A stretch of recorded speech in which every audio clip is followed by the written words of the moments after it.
Hello, welcome to my Speakerster channel. I am Mr. Pitambar Tripathi and Acharya Pandit Pitambar Tripathi. आज हम आपको जो चीज़ हम उड़िया में कह रहे थे वो आज हिंदी में बोलने के लिए मेरा हिंदी कुछ मेरा फ्रेंड सर्कल है वो चाहते हैं सर आप उड़िया में बिना बता के हिंदी में बोलिए। हम थोड़ा समझ में आए कि हिंदी में एक्चुअली आप जो सब बोल रहे हैं उड़िया में बोल रहे हैं तो उड़िया में हम लोगों को समझ में नहीं आता है। कितने सारे फ्रेंड्स मेरा स्टूडेंट वगैरह सब है कि यूपी में कहीं बिहार में कहीं दिल्ली में ऐसे सब है तो वो सब चाहते हैं कि हम उड़िया में बिना बताए हिंदी में। तो टॉपिक है आज का ऐसा है कि आज का ये टॉपिक है भृगु बिंदु के ऊपर। तो ये सब जो भृगु बिंदु क्यों बनाया गया है, भृगु बिंदु कौन बनाया था और भृगु बिंदु किस लिए ज़रूरत पड़ता है और भृगु बिंदु को हम क्यों मानते हैं, इसीलिए ये सब ज़रूरत है। तो ये सब जानकार हम आपको देंगे। तो जानकार लेने से पहले मेरे चैनल को थोड़ा सब्सक्राइब कर दीजिए और लाइक कर दीजिए और शेयर कीजिए जो कि हम आने वाले वीडियो भी आपके पास हम जल्द से जल्द हम पहुंचा सकें। यही हमारा थोड़ा आखिरी बोलने का मतलब ये है कि हम जो भी कुछ हम बोलेंगे हम स्पीकरस्टर चैनल माध्यम से हम बोल रहे हैं। और स्पीकरस्टर चैनल दो टाइप का है हमारा, एक है उड़िया का और एक है हिंदी का है। तो हिंदी वाले लोग जो है वो हिंदी में उनको जो मेरा वेबसाइट है उसमें जाना पड़ेगा 5271 में। और उड़िया में जो मेरा जो फ्रेंड सर्कल है वो और लोग सब है वो 527 में जाना पड़ेगा। तो ये है हम कहने के लिए जा रहे हैं कि भृगु बिंदु एक्चुअली दरअसल होता है क्या। तो भृगु बिंदु देखिए ऐसा है कि हमारा चंद्रमा जो है, हम चंद्रमा को हम खुद मानते हैं, खुद हम एक चंद्रमा। मान लीजिए हम एक चंद्रमा है। हमारा चंद्रमा का जैसे दक्षिण मेरु और उत्तर मेरु होता है, उत्तर दिशा का मेरु होता है तो उसको नॉर्थ नोड कहा जाता है और दक्षिण मेरु को कहा जाता है साउथ नोड कहा जाता है। बीच में रह जाता है ये चंद्रमा यानी मून रह जाता है। तो जो उत्तर की दिशा का जो डायरेक्शन है, चंद्रमा से उत्तर की दिशा का जो डायरेक्शन है, इसका मतलब ये कि ये हम कह रहे हैं कि उत्तर की दिशा का जो डायरेक्शन है वो उत्तर की तरफ आदमी कितना ऊपर तक वो जा सकता है और कितना एडवांस लेवल तक वो जा सकता है।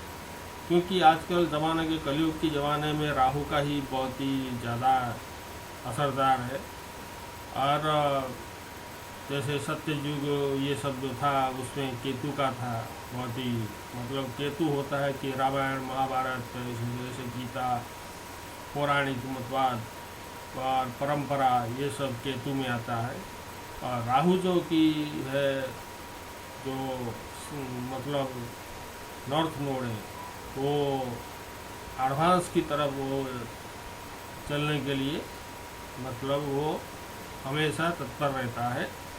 और आजकल के साइंटिस्ट लोग जो हैं वो राहु की वजह से उतना सब कुछ कर पाए हैं। और वैसे राहु तो है मतलब एडवांस टेक्नोलॉजी का एक मास्टरमाइंड है वो। और राहु की कुछ खासियत है। राहु खराब है, हम मानते हैं राहु एक राक्षस है, मगर राहु का एक अच्छा दिशा ये है कि राहु जो है एक आदमी को कहीं ऊंचाई तक ले जाता है, उसका कोई लिमिटेशन नहीं है। तो एक आदमी कितना ऊपर तक वो जा सकता है, कितना एडवांस लेवल तक जा सकता है। देखिए आजकल साइंटिस्ट लोग वो मंगल ग्रह में वास करने के लिए जा रहे हैं। तो आजकल साइंटिस्ट इतना कुछ डेवलपमेंट हो चुका है, और नासा में जो वैज्ञानिक सब हैं जो सब रिसर्च करके जो सब एस्ट्रॉयड वगैरह सब पृथ्वी की तरफ आ रहे हैं, सब कुछ जानकार हमें मिल पा रहा है। और आजकल की जो मौसम की जानकारी, जो साइक्लोन वगैरह पहले सब उसका सब जानकार नहीं था, आजकल उसको भी जानकार भी मिलने के लिए आ रहा है। तो ये सब राहु की ही दौलत है। राहु एक टेक्नोलॉजी का मास्टर है। वो मतलब हम ये कह सकते हैं जितना हम टेक्नोलॉजी के पीछे भागेंगे उतना हमारा इम्पोर्टेंट हो जाता है केतु को। केतु को हम छोड़ नहीं सकते। केतु हमारा साउथ नोड है। जो केतु से भी अच्छा है और राहु से भी अच्छा है, वही एक आदमी वो ऊंचाई तक जा सकता है। मेरा कहने का तात्पर्य ये है कि राहु जो है, केतु जो है, केतु को भी सलाम करना चाहिए और राहु की भी सलाम करना चाहिए, क्योंकि हमारा बुनियाद जो है वो केतु है। हमारा ज़िंदगी का जो बुनियाद है, गीता, रामायण, महाभारत, ये सब जिन का जो सब मतलब वो सब जो पौराणिक मतवाद है वो सब केतु है, उसको हम छोड़ नहीं सकते। राहु जो क्या है कि वो बहुत ही एडवांस चीज़ है। जितना सब जानकार मतलब नया नया चीज़ जो डेवलपमेंट आ रहे हैं। पहले क्या होता था कि एक एम्पलीफायर होता था, उसमें हम कैसेट डालते थे और कैसेट का रुपया 50 रुपया, 60 रुपया, 80 रुपया, 100 रुपया तक होता था। उसमें हम 8-9 गाने सुन पाते थे। फिर वो सब हट गया, फिर सीडी आ गया, सीडी प्लेयर आ गया। सीडी में हम बहुत सारा गाना हम सुन सकते हैं। वो सीडी प्लेयर आजकल हट गया, फिर आ गया मेमोरी कार्ड। और मेमोरी कार्ड में हम जैसे कि डाउनलोड करके कोई गीत रखना चाहते थे, आजकल ऐसा भी हो गया है, हर डे नेट वो 1 GB 2 GB ऐसे दे देता है, हमको भी डाउनलोड करना ही नहीं पड़ता। देखिए धीरे धीरे कैसे डेवलपमेंट, टेक्नोलॉजी डेवलपमेंट मतलब होने के लिए आ रहा है। तो ये जो टेक्नोलॉजी जो चेंजिंग होता है वो हमारे लिए वरदान की स्वरूप होता है। हालांकि जो बिजनेस लोग हैं उनको घाटा होता है, मगर ये भी इनकार करना नहीं चाहिए। जो बहुत कुछ पुराना चीज़ लेकर आया होगा उसका सब बेकार हो गया, फिर नया चीज़ लाने के लिए फिर उसको फिर खरीदना पड़ेगा सब ये। तो ये उन लोगों के लिए थोड़ा मुसीबत हो सकता है, मगर टेक्नोलॉजी हमेशा वरदान की स्वरूप है, वो वरदान ही रहता है। और हम जो बीच में जो खड़े होते हैं, हम होते हैं चंद्रमा। हम खुद जो होते हैं चंद्रमा। चंद्रमा कितना पीछे की तरफ जा रहा है और कितना आगे की तरफ जा रहा है, उसको हिसाब करना पड़ेगा। और पीछे का था कोई बिंदु ऐसा आजकल मतलब पहले से ही ऐसा कुछ बिंदु सिलेक्ट नहीं किया गया है। और आजकल के ज़माने में जो बिंदु प्रचलित है वो बिंदु है भृगु बिंदु। भृगु बिंदु क्या है? चंद्रमा और राहु का बीच का पॉइंट जो है वो भृगु बिंदु कहते हैं। ऐसा क्यों लिया गया है? भृगु कौन है? भृगु होता है शुक्राचार्य की पिताजी का नाम है भृगु। भृगु जो भृगु ऋषि जो थे वो एक संहिता लिखे हैं जिसका नाम है भृगु संहिता। उसके अंदर से ये भृगु बिंदु निकल कर आया है, जो कि मातृ की गर्भ से 5वां महीने से वो शुरू हो जाता है भृगु बिंदु। 5वां महीना से। क्यों? भृगु जो संहिता जो लिखे हैं मातृ गर्भ से वो लेता है, कैलकुलेशन सब किया जाता है। और हमारा पराशर होरा शास्त्र जो है वो बच्चा जब जन्म लेता है, भूमिष्ठ हो जाता है, तब का टाइम से हमारा पराशर होरा शास्त्र शुरू हो जाता है। मगर भृगु बिंदु जो है, भृगु जो है वो भृगु ऋषि जो है मातृ गर्भ से वो लेते हैं। तो कौन सा चीज ठीक रहेगा? एक्यूरेट पॉइंट, एक्यूरेट चीज हमेशा निकल कर आता है वो भृगु संहिता से एक्यूरेट चीज, सही चीज निकल के आता है, जो कि पराशर होरा शास्त्र इतना सही निर्णय नहीं ले। ऐसे भी हम तो कह सकते हैं कि जो कुंडली, मतलब एक कुंडली जो 5वां महीना से कुंडली जो बनाया गया है वो कुंडली होता है। और पराशर होरा शास्त्र जो भूमिष्ठ होने के बाद एक बच्चा जो पैदा होने के बाद जो टाइम लिया जाता है उसको पराशर का जो कुंडली जो बनाया गया है वो कुंडली। सामुद्रिक ज्योतिष ने जो सब बनाया है, तो सामुद्रिक ज्योतिष जो सब बोले हैं, तो वो कुंडली सब कुछ नहीं है। ये हाथ होता है, हाथ का लकीर भी होता है, और ये फोरहेड होता है हमारा, मतलब नसीब होता है, और हमारा कुंडली होता है। तो ये नसीब जो लिख के आया है उसका भी कुछ पंडित निकल के आएंगे, और हाथ देखने वाला पामिस्ट्री जो कहते हैं उसका भी कुछ पंडित ज्योतिष वगैरह निकल के आएंगे, और कुंडली देखने वाला भी कुछ ज्योतिष निकल कर आएंगे। ये तीनों चीज़ को जो मिला देते हैं तो सही चीज़ निकल के आता है। कोई एक चीज़ हमेशा ठीक नहीं आता है। तो भृगु नंदी नाड़ी जो होता है, भृगु नंदी नाड़ी जो होता है वो भृगु बिंदु उसमें से आया है। आइए देखते हैं वो भृगु बिंदु कैसे हम कैलकुलेट करके भृगु बिंदु को लेके हम ये जान पाएंगे कि भृगु बिंदु कैसे निकला जाता है। और बाकी मेरा रहा कि एक रिक्वेस्ट है, मेरा चैनल को सब्सक्राइब कीजिए और लाइक कीजिए, शेयर कीजिए। यही हमारा थोड़ा रिक्वेस्ट है आप लोगों से। आप लोगों से निवेदन है कि जैसे आप लोगों के लिए मैं ऐसा कुछ बोल रहा हूँ तो चीज़ आपके लिए भी बहुत ही निर्णायक पॉइंट है। वही चीज़ आपके लिए भी ज़रूरी है। देखिए, जो ज्योतिष के ऊपर जो ज्योतिष को विश्वास करते हैं उन्हीं के लिए तो बहुत ही इम्पोर्टेंट है, बहुत ही ज़रूरत है।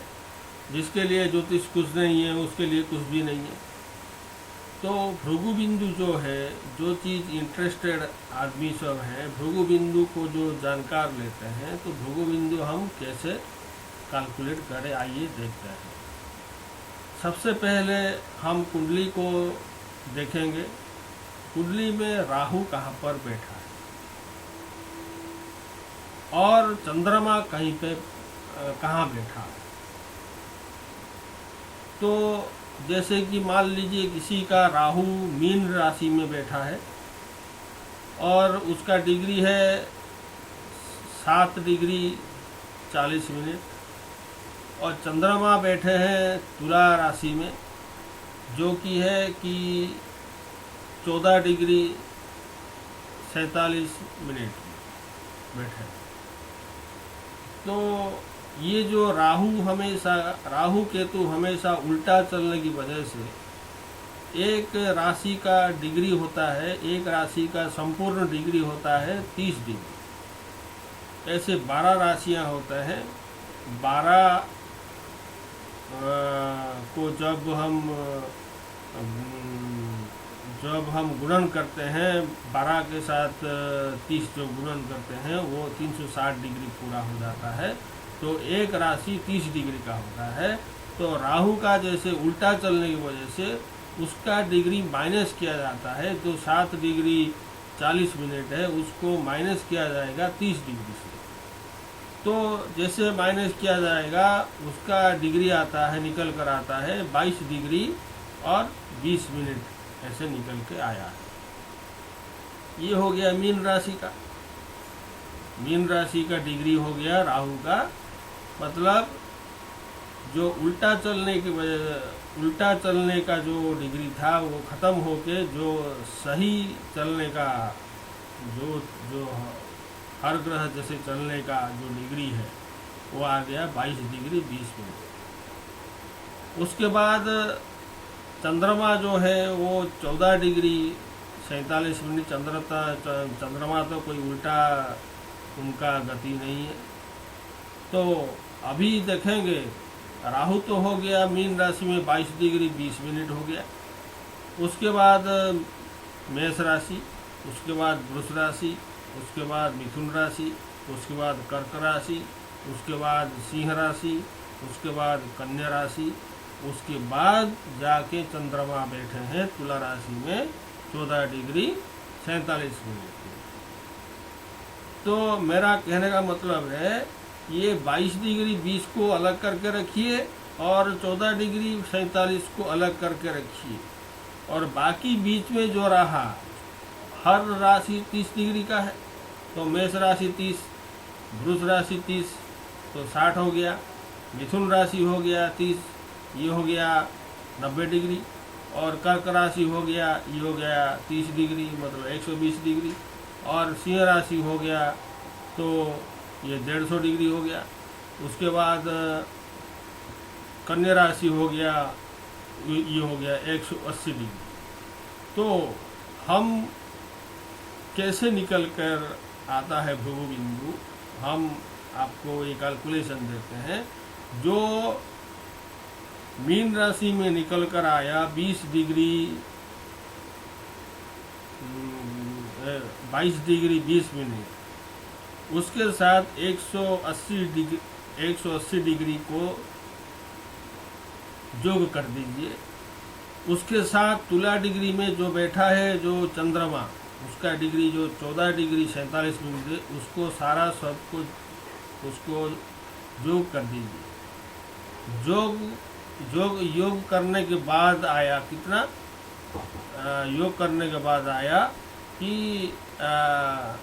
मतलब 194.47 निकल कर आया। तो ऐसा है कि जो मतलब उसमें राहु का भी है, राहु का भी देखा जाए तो 22 डिग्री 20 मिनट है। तो और राहु से चंद्रमा का जो दूरी है वो तो 180 डिग्री का है, मतलब कन्या राशि तक 180 डिग्री।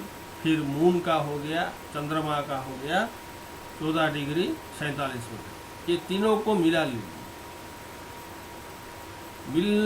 मतलब मिलाने के बाद आता है कितना, 217 डिग्री 7 मिनट निकल कर आया। अभी हमको ये देखना पड़ेगा कि भृगु बिंदु कैसे निकल कर आता है। वो जो 217 डिग्री 0.07 मिनट को 2 में भाग कर दीजिए। 2 में भाग करने के बाद आया 108.5 मिनट। तो अभी क्या करेंगे, अभी जो मतलब 108.5 मिनट जो अभी आया है 2 से भाग करने के बाद, वो हम क्या करेंगे, राहु से गिनना शुरू कर देंगे। 108 डिग्री कहाँ तक जाकर रुक जाता है। तो राहु कितना था मीन राशि में, 22 डिग्री 20 मिनट। उसके बाद 30 डिग्री मेष राशि, उसके बाद 30 डिग्री वृष राशि, उसके बाद 30 डिग्री कितना मिथुन राशि। तो कितना हुआ, ये 90 हो गया, 90 और ये 22, तो मतलब 90-22 को मिलाने से होता है कितना, 108 से ज़्यादा हो जाता है। तो उसका कहने का मतलब है कि जैसे कि हो गया मीन राशि हो गया 22 डिग्री 20 मिनट, उसके बाद मेष राशि हो गया 30 डिग्री, उसके बाद वृष राशि हो गया 30 डिग्री, उसके बाद आया कितना ना मिथुन राशि में जाकर ये पड़ा है कितना 26 डिग्री में आके रुक जाता है। तो अभी हम राहु और चंद्रमा का बीच का पॉइंट हो गया 26 डिग्री मिथुन राशि। मिथुन राशि में आकर ये गिरा है 26 डिग्री में, जो कि है भृगु बिंदु को कहलाता है। तो अभी हम उसको लगन मान के, यदि हम हिसाब करेंगे तो सारा चीज एक्यूरेट ही निकल कर आ सकता है।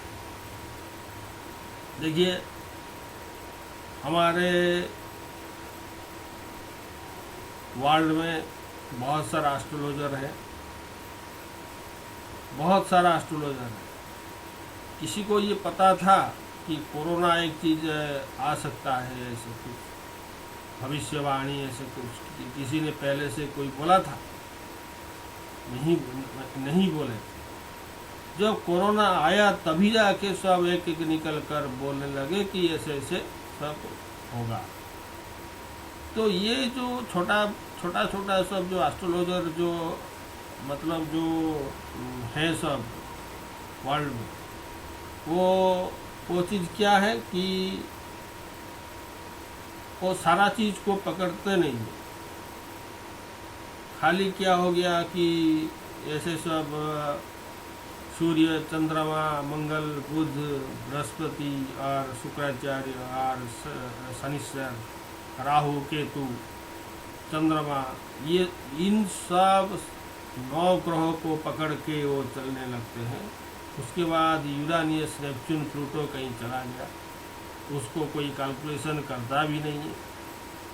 और बाकी सब जो रहता है कि ब्लैक मून एक चीज़ है जो कि हमारा जो मतलब इंडिया के बाहर वो सब गणित किया जाता है। ब्लैक मून है, लिलिथ है और फॉर्चून पॉइंट है, ऐसे सब बहुत सारा चीज़ है जो कि वेस्टर्न कल्चर में ये सब लिया जाता है, जो कि हमारा ये इंडिया में, भारत में ऐसा चीज़ वो सब नहीं है। खाली एक चीज़ है कि भृगु बिंदु क्या है, आप इतना खाली याद रखिए।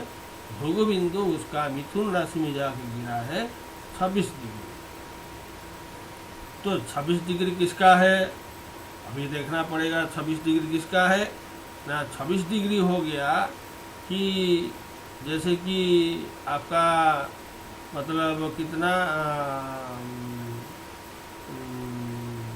जाके ये गिरा है पुनर्वसु नक्षत्र में। पुनर्वसु नक्षत्र या आद्रा नक्षत्र में जाके गिरा है, वो चीज़ हम थोड़ा कंफर्म नहीं है अभी। वो 26 डिग्री जैसे हो जाता है तो ये हो गया कितना, ये हो गया देखना पड़ेगा। ये जो कि ये पुनर्वसु में नक्षत्र में जाके गिरा है, तो पुनर्वसु नक्षत्र का अधिपति होते हैं बृहस्पति। तो भृगु बिंदु जो है वो बृहस्पति से शुरू हो जाता है। तो बृहस्पति उनका जीवन सारा, उनका जहाँ जो जो सब करना है वो बृहस्पति की अधीन में वो आ जाता है। हमारा कहने का मतलब ये है कि भृगु बिंदु जहाँ पर गिरा है वो बिंदु, वो पॉइंट एक संवेदनशील जगह होता है। संवेदनशील आपको पता होता है, एक स्मूथ पॉइंट होता है। देखिए जैसे कि बच्चा पैदा हो गया, बच्चा पैदा होने के बाद उसको कहीं जाके वो तो खेलेगा कूदेगा और कहीं जाके वो जाके पढ़ेगा, इसे सब तो करेगा। तो पुनर्वसु नक्षत्र का जो अधीन है वो बृहस्पति जो है, उनका कुछ गॉड होंगे, उनका कुछ मतलब देवता होंगे, उनका कुछ देवियाँ भी होंगे, तो उनका कुछ पेड़ पौधे भी होंगे। ऐसे सब सारा नक्षत्र का ऐसे सब चीज़ है। और वही चीज़ के आसपास वो हमेशा वो घूमने फिरने लग जाता है। कौन सा जो लड़का वो पैदा होता है वो, क्योंकि वो उसको नियंत्रण करने के लिए वो सब बैठे हैं। उन्हीं के आसपास ही वो लड़का हमेशा आना जाना उसका सब रहता है, क्योंकि ये संवेदनशील जगह है। और उसको वो जो पेड़ पौधे और उसके बाद जो उनका पुनर्वसु नक्षत्र का जो अधीन देवता है, देवी हैं और पेड़ पौधे ऐसे सब हैं, वो सब उनका सब चारों तरफ ऐसे फैला हुआ रहता है। मगर लड़का जो पढ़ रहा है उसको कुछ पता ही नहीं रहता है। ऐसे सब चीज़ सब है हमारे आसपास सब है। हमको नियंत्रण करने के लिए ये सब तत्पर है हमेशा 24 घंटे। हम जब भी जाते हैं पढ़ने के लिए या खेलने के लिए, कहीं ना कहीं कुछ सुराग उसको ये पुनर्वसु नक्षत्र का मिल ही जाता है, क्योंकि उसको वो रक्षा करता है। क्योंकि ये बच्चा जब बड़ा हो जाता है तो ये सब हटना धीरे धीरे शुरू हो जाता है। उसके बाद बड़ा चीज़ वो आने लगता है। उसके बाद ग्रह नक्षत्र ये सब कैलकुलेशन किया जाता है। भृगु बिंदु एक स्पेशल पॉइंट है जो कि उसको हम ग्रह नक्षत्र के साथ हम यदि कैलकुलेट करेंगे ये सही नहीं रहेगा, क्योंकि विंशोत्तरी दशा में जो लड़का जो पैदा हुआ है उसी को ही लिया जाता है। वो ग्रह नक्षत्र के मतलब अनुसार लिया जाता है।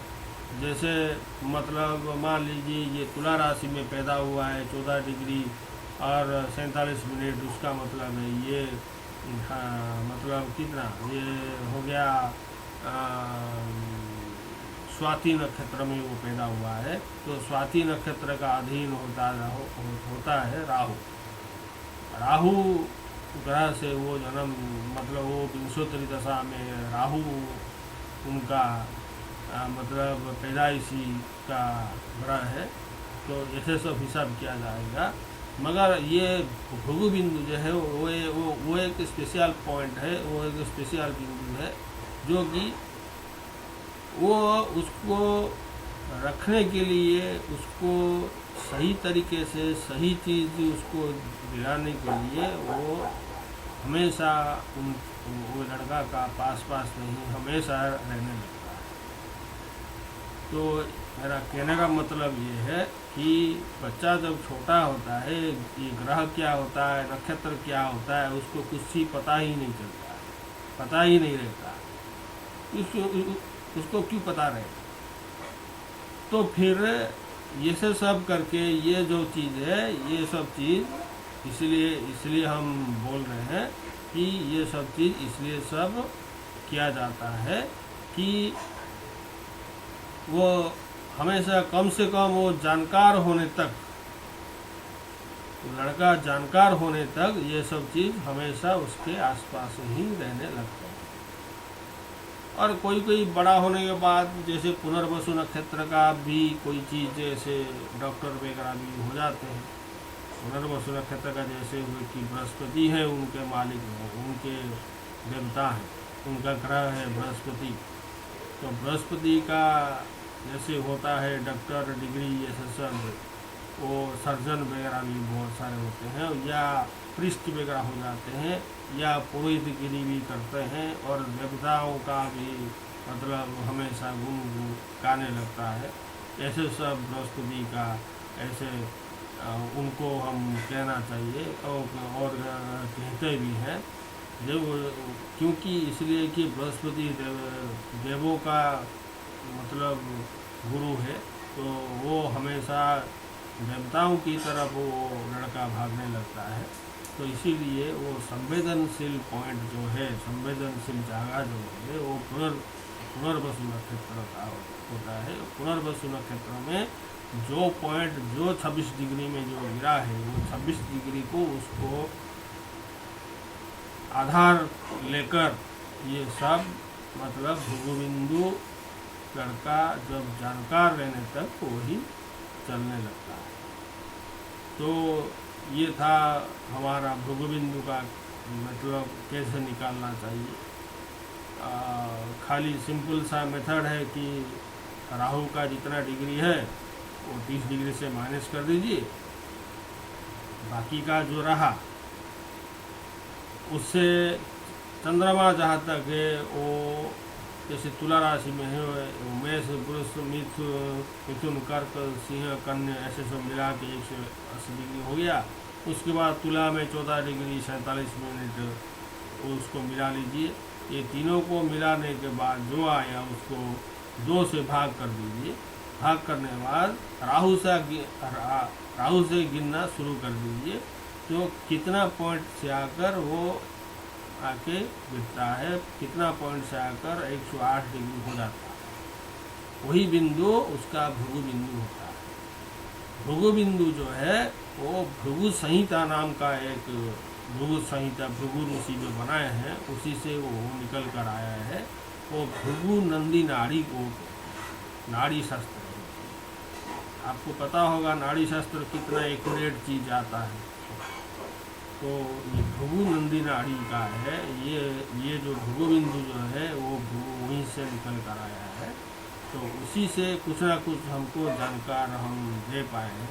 तो इसीलिए हमारा श्रोताओं के लिए ये हम कहना चाहते हैं कि आज जैसे कि भृगु बिंदु के ऊपर आपको जानकार मिला, तो फिर आपको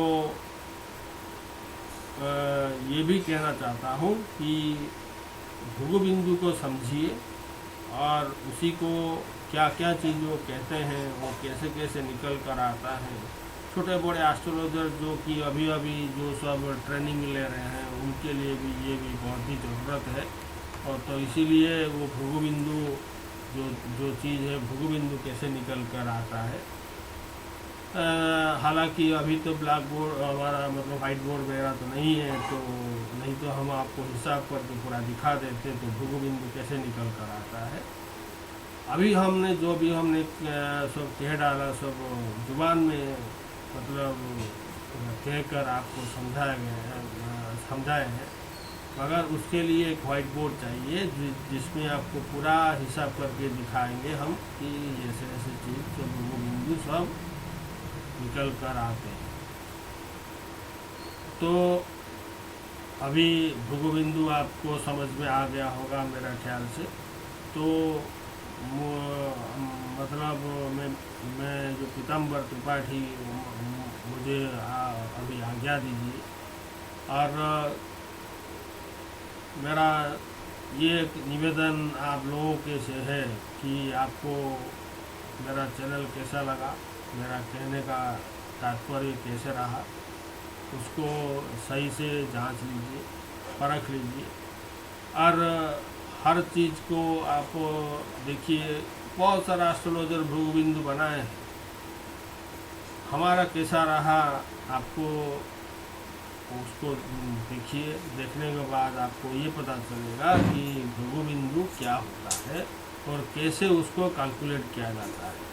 तो इसीलिए हम आपको ये कहकर हम स्पीकर स्टार चैनल से विदा लेते हैं। और जय स्पीकर स्टार, जय जगन्नाथ। हमारा मतलब नंबर है 9692311251 और व्हाट्सएप नंबर है 6372395168। ये हो गया हमारा व्हाट्सएप का नंबर है, ये हो गया हमारा मतलब जीएसएम का नंबर है। तो इसीलिए हम ये जो चीज़ हम प्रार्थना करते हैं सबसे कि मुझे आगे बढ़ने के लिए आप मेरा चैनल को सब्सक्राइब कीजिए, लाइक कीजिए और शेयर कीजिए।